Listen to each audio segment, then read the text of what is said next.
Bonjour, bienvenue dans la série sur les échecs. Donc toujours sur les éléments psychologiques, on attaque maintenant l'ordre des coups. Alors très souvent, des fautes surviennent parce que l'ordre exact des coups n'est pas respecté. Dans l'exécution d'une manœuvre, on peut avoir à jouer deux coups particuliers dont l'ordre paraît indifférent. Plus tard, il peut toutefois apparaître que l'ordre choisi était faux en permettant à l'adversaire une parade qu'autrement il n'aurait pas eu. Ici, on a un exemple qui vient d'une partie de Denker contre Janowski, qui s'est jouée à Groningen en 1946, et le trait est au blanc. Les blancs sont clairement en train de gagner.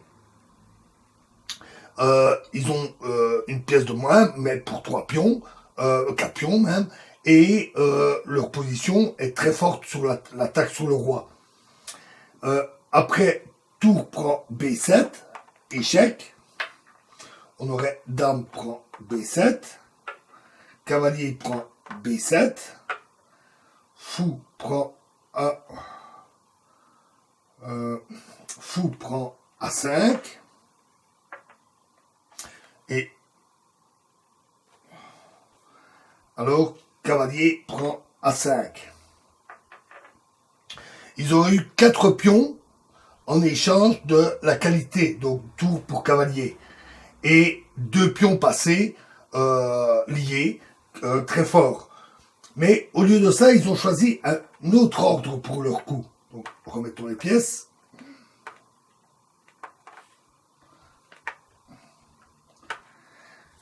Ils ont joué d'abord cavalier prend B7, mais ça, c'était une grave erreur.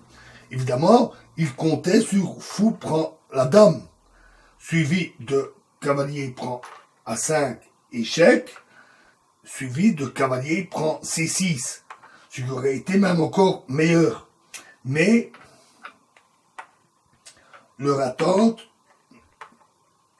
a été déjouée parce qu'après cavalier prend B7, le roi n'est pas en échec. Donc, contrairement au coup avec la tour, la dame n'est pas obligée de prendre. Et de plus,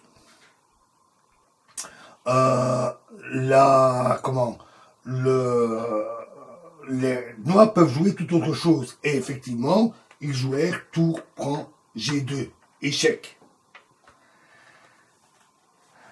Sont suivis alors roi prend G2, D4, échec, roi F1 et nul.